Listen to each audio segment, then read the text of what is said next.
Hey fam, welcome to another video. This is something a little bit different to what I usually do. So in this video, I'm going to be giving you the A to Z on hiring virtual staff yourself. In particular, remote international talent. So this one's a goodie. I've got some mind maps that you're going to get all juicy and excited about. So this is a simplified version of our top 1% recruitment strategy process.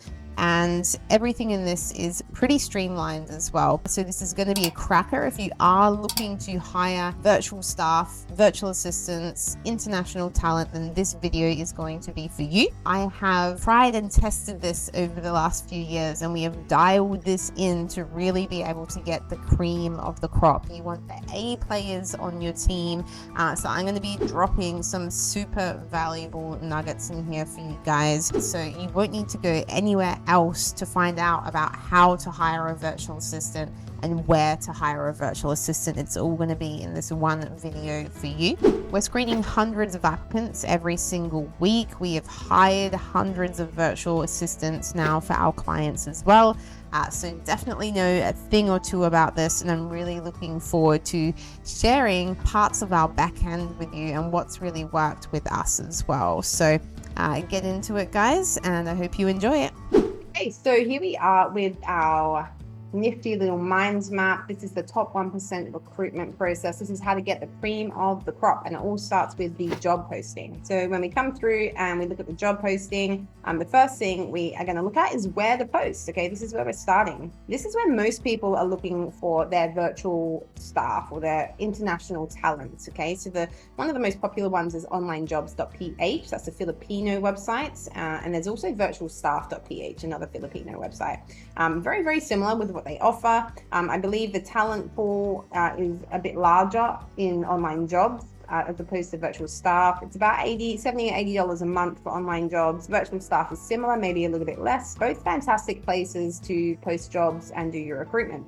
The other place is to go through social media, looking at Facebook groups. Okay, so an example of that is you can come in here and you can type in virtual assistant into your Facebook page, and the first one that pops up is I need a virtual assistant. So if you can come in here, then essentially you can see people are posting in here. Okay, they've got 122 comments and 9 shares on. Okay, so that's a decent amount of applications. These are all people that are interested, sent you a DM. So that's one way. Just have a scope through of these groups. Just be mindful of the groups that are in here as well. You want it to be relevant, and you also want to be checking the group rules, because not all the groups allow you to make posts in there. Become a virtual assistant, that's not relevant. You don't want to be posting in there for a virtual assistant job. Okay, it's not relevant. Job opportunities, you might be able to go in there. That looks relevant, but again, check the rules to see if you can actually post in that. Okay, so that's one way. Another way is to do an outreach post. Okay, so on your Instagram, LinkedIn, or Facebook profile, simply just do a very brief post of, hey, looking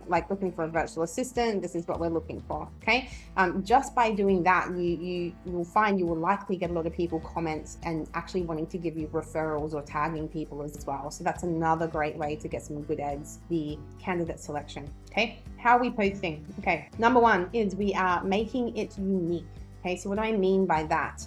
The actual job title itself. So the job title, you want to create a modifier, and this is really going to magnetize and polarize people to your job posting. So you want to be magnetizing the right people to you. So what I mean by make it unique, instead of having virtual assistants, job opportunity, boring as batshits, everyone's probably doing a very similar job title to that, and it doesn't have any soul or essence to it. So create a modifier. You might have outstanding virtual assistant, looking for outstanding virtual assistant, looking for an amazing virtual assistant. Just get creative with it. One of the first job posts that I ever did, it's actually quite funny looking back, is the title was Work for the Best Boss Ever. And okay, it sounds a little bit cheesy and corny and maybe audacious, maybe a bit egoic. However, it worked really well. I had some fantastic applicants, and the top 3 applicants they screened for that, all 3 of them are still with me today. okay? And they still refer back to that post, okay? When we're having celebrations and whatnot, the best boss ever comes up quite a lot. Just get savvy and creative with the job posting that you're making as well, because you want to polarize the people that aren't on that frequency that you're calling in. Let your personality come through, which leads me into the next one. So sharing your core values and your mission. This is sharing the soul of your entity, of your business, and of who you are as well. Ultimately, what we see happen in small or in any business whatsoever, the biggest cost for businesses is high turnover of staff. Okay, that starts with the recruitment process by not getting the right people. Sharing part of your soul, you're sharing your passion with the people, there's going to be a resonance there. So you're going to be magnetizing the right people to you. So I include that as part of our job postings as well. The third part here, and this is all about standing out, okay? So the third part here is include a video, and this is really going to differentiate you from the competition. Like, there's so many people putting posts out there to find similar roles and similar talent. Okay, so this is going to help you gauge fit as well. It's going to help the prospect, the candidate, to gauge the fit as well, because it's one thing to just read a script and read a document or a job posting. It's another thing to actually witness and feel the frequency of the person through a video, to hear their voice, right? So you're going to find, just by you doing a video, people, some people are going to be like, oh, that person's for me actually. And other people that are for you are going to be like, hell yeah, I love what this person is about. Those are the people you want on your team. They're the A players. They're the ones that are going to be driven, dedicated, have gumption, okay? Sure, it's like when you're doing your marketing, you can't be afraid that not everyone's going to be for you, okay? Don't be vanilla and don't be bland by making it for everyone and being generalized, because ultimately by doing this, you're calling in those people that are going to be so ready to be on your team. Essentially, it's just about interweaving your essence into this recruitment process as well. Now, let me show you an example of a job posting. Job description. So we have several opportunities for hungry individuals. You must be willing to learn in this position. You must be coachable and prepared to commit to a training period. Okay, so you're really pre-framing the job posting here. You're like, this is what's up. This is the bar, and it's being firm with your expectations. You'll be this is how you'll be training. You'll be allocated clients where you'll be paid hourly. You'll become highly skilled and be sought after for these skills. These are the two most important things. You must have attitude and coachable. Okay, they need to have an excellent attitude, excellent English, excellent communication with personal skills. It's nice to have, so you can put that in. Experience in, okay, some social media platforms, familiarity with project management, calendar, Google, all of that stuff about you. And these are the qualities you have to be considered. Okay, gumption, drive, detail oriented, reliable, I get the job done attitude, excellent time management skills, organizational skills. This is about us, Becca and Speed Up Co. We're a recruitment company. You can check us out here, headquarters here. We move fast and we expect the people we work with to be the same way. We're like a family here. We're loyal to our staff and we treat them with respect. We have incentives and we give bonuses for doing a great job as well. And usually what we do as well is we actually put the link to our vision and our mission statement as well. And then it's about the position. What's the position about? Documenting these processes, social media prospecting, conversations, job type, part-time or full-time, pay rate. I think this needs to be updated. This is a very old one, but you can put the pay rate in there. What are the hours and how to apply? So if you're interested in this position, and I'll get into the next part as well, you need to complete this Google form. So get them to fill out a Google form. This is going to help with the selection process. And then email this person with the subject line this, and in the first paragraph include a voice note or video of 1, why you want this job, and 2, what excites you in life. Okay, once you submit your response, this is what we'll do. So it's setting those expectations again. If you don't complete these basic steps, okay, there's a few steps in here, right, which I'll show you on the application Excel sheet. If you don't do these, then that's already a disqualification, okay, because it's just being able to follow basic instruction, right? So we need them to both have this exact title here in the email and the voice note and the video as well, and to also fill out that Google form. Okay, that's the first step. Anyway, looking forward to hearing from you. And then PS, you must have initiative for this. If you're shy, if you have hesitations, or you struggle to use your voice, this is not the role for you. This is specific to this role because it was for social selling and prospecting, where we need them to be having conversations. Okay, so that's really important that they have these skills and these qualities that we have listed in this particular job posting. So that's an example of a job posting. So the next piece here is going to be the actual job application itself. So creating a Google form to track. So I mentioned that just before. Now this doesn't need to be anything too fancy.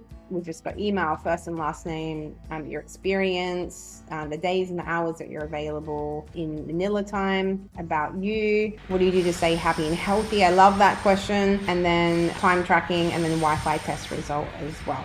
Okay, these things are really good because it's gauging the office space as well. And then the request email with the voice note or video, which we spoke about just before as well. So I really love listening to those voice notes and videos. And I actually, when I was the recruiter myself, before I had a full-time HR and recruitment manager working for me, I really loved the voice note and the video aspect of the recruitment. And that's how I found the cream of the crop, is through watching those videos and being like, yeah, that's the person. It's just a different frequency, and you can pick up a lot of nuances through those videos. You know, what people say is only like 5 to 10% of the communication. It's the body language, it's the inflection, it's the how they articulate themselves. So that I find that voice note and the video note a really, really integral part to the recruitment. The next piece here is the evaluation of the application. Okay, so this is keeping track of the applicants and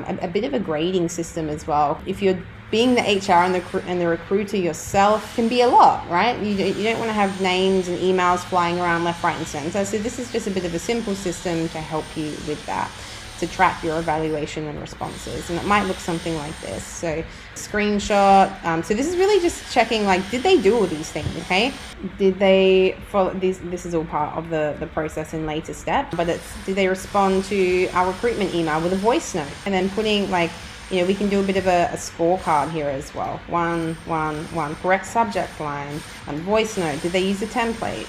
And then you can give them a total score at the end. Sent the Google form interview request, sent the Skype interview request. So this is all just part of testing the following instruction part, and also the attention to detail. And then once we've done that, we're going to go to number 4, which is responding to the candidates. So once you've done your job application, you've had heaps of people responding. You might have 50, you might have 200, you might have 300. Then the next step is to respond to the candidates. So you either, look, if they haven't even followed the instructions, I've already said in the initial job posting that you won't actually even get a response. So that's one thing that saves you some time there. For the ones that have followed all of the instructions, but they just haven't been shortlisted, it's kind of like a rejection email, I guess. This is something that you can say to them. Okay, so just out of, I guess, integrity, and they've obviously put some time into creating a video for you and following everything that you've asked so far. So just using this when you're not interested in hiring them, it can just be really simple. Appreciate you taking the time to apply. We've received a lot of applications, and we've decided not to select you or take you in for further consideration, and thank you for your time. Wishing them all the best. So that's that piece. For shortlisting people, the next step here is to actually send a test task, because they might present well on video, they might present well with having the gift of the gab and knowing the right things to say, but how do they actually perform? Okay, how do they perform? And this is where you can send a test task, and it's going to look different for every person. Okay, so you might have more of a social media type position, and then so you can get them to create an infographic or to create a caption or something like that. If it's a web development position, you can get them to do, you might want to set them up something to do, like just something that takes no longer than like 10 to 20 minutes. What we like to do for part of our test tasks is we've got about 4 different main tests that we do, which are checking for communication, interpersonal skills, attention to detail, initiative, verbal reasoning, those types of things. So these are tests that have that are being put together by a psychometrics team as well. They really read between the lines, and this is how we get really to the cream of the crop with our recruitment as well. But it's up to you what type of test task you would like to do. And number 5 is evaluating those candidates. So once you have sent off the test tasks and everyone has responded, also give them a deadline. Don't just give it to them and say, get it back to me when you can. Ask them to get it back to you within 48 hours or a time period as well, because that's also going to be checking, can they follow instructions and can they meet deadlines. This whole thing is a test process, okay? And the people that are responding really, really quickly, super responsive, those are the crackers. You wanna keep your eye on those people, okay? So grading the test tasks. So this will come back to the grading Excel sheet, and then you can put that in here. Okay, you can do a little synopsis of what you thought of the test task that they filled out. From there, we are going to go to responding to the candidates. So when we're responding to the candidates, again, it's like a rejection email. They haven't been shortlisted, and the next part is to invite them to an interview. And you can just simply send them a Calendly link. So if you've got a Calendly link or a link of some sort to invite them to an interview, then just send them through to that. You can also send them a nice little invitation email, which we do. Congratulations, we have decided to interview and shortlist you. We love what you're about. Can you please find a suitable time on the calendar here and book something within the next 24 hours. Okay, and next we go to the selection process. So once they have booked in the time for an interview and you've had those interviews, the next step is you're either going to send a rejection email or you're going to invite them to a job opportunity. And once you've chosen the person or the candidate that you feel is most qualified and that you most resonate with, you can invite them to the job opportunity. And this is where it gets really exciting. So you put together an email for them, and then from there you come to endorsement. So when you come into endorsement, first you want to check that the person can actually accept the job, because depending on how long the process has taken, sometimes people aren't actually available to take the job anymore. So before you send all of the rejection emails, send the job opportunity first to your top pick. Okay, make sure that they can accept the job. If not, go for the second or go for the third person.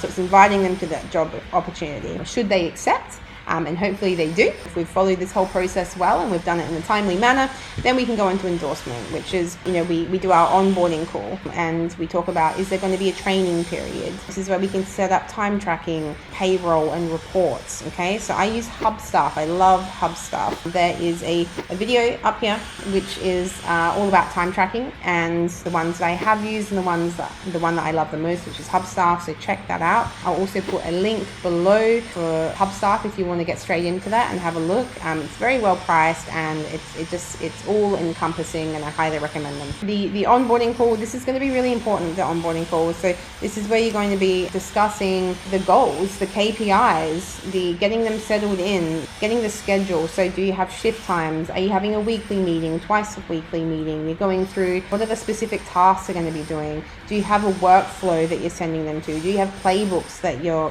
giving to them so that you can ease them into the position? Essentially, the onboarding call is getting everyone on the same page and setting the expectations. Okay, so this is really going to set you up for a seamless onboarding and hiring experience, so that it doesn't flop and they don't get overwhelmed. Because a lot of the time as well, you got to think about the person on the other side. It can be really overwhelming when they're starting a new role, and you just kind of like, I know we get really excited and we're like, oh my god, help, poof. And we kind of put everything on them, and then suddenly they get overwhelmed and it's too much. This happens all the time with virtual assistants, because for some reason we tend to think that they are these rainbow unicorn farting magicians that can do everything and anything under the sun. And that's not the case. It's kind of like a drip feeding process. So think about when you started a new job, okay? It generally takes us 3 to 6 months to settle in and really find our feet, okay? It's the same with hiring international talent and virtual professionals, right? We need to be conscious and mindful of these things. And so it's just drip feeding information, drip feeding training, instead of just being like, boom, here you go, see you later. And that's all part of being a leader and a CEO and being a heart-led leader as well. So that onboarding call is really, really important. And then having weekly meetings is really, really important as well. So yeah, this is essentially, and I can go into, I'll do videos on that stuff at a later time. I'm also in the midst of creating course content to put all of this together, because this is gear one. Gear two is HR. This is the aftermath of hiring someone, and how to lead with conviction, how to be the cream of the crop CEO as well, and to lead a team who remain driven and passionate and have gumption to work within your business. So that's going to be coming in a course in the not so distant future. For now, this is the recruitment process. I really hope that this has been valuable for you. I would love to know below what's the biggest insight you've had from watching this video. Is there any other questions you have for me as well? Drop a comment and I'll get back to that as soon as I can. I will personally respond to you. And if you are in a position where you've actually gone through this and you're like, yeah, wow, I don't have the time or the energy for this, and you would love someone to be able to do this for you, who has a distilled process and experience in getting these people, then reach out to me. I've dropped my Calendly link below. There's no hard sales calls. It's really just to gauge fit, to learn more about you as well, and to see if we're going to be a good fit to work together, and we can see what kind of supports that you are looking for. I'm also going to leave a link to my delegation cheat sheet below. This is going to really help you with figuring out and getting some clarity on the things that you can be outsourcing and delegating within your business starting now. And check out a couple of these videos up here. These are my latest videos. I trust you will also get some value out of those. Yeah, again, thank you so much for watching this video and supporting me here. And if this has been helpful for you, please share it with your community or with a friend. And I will see you on the next one. See ya.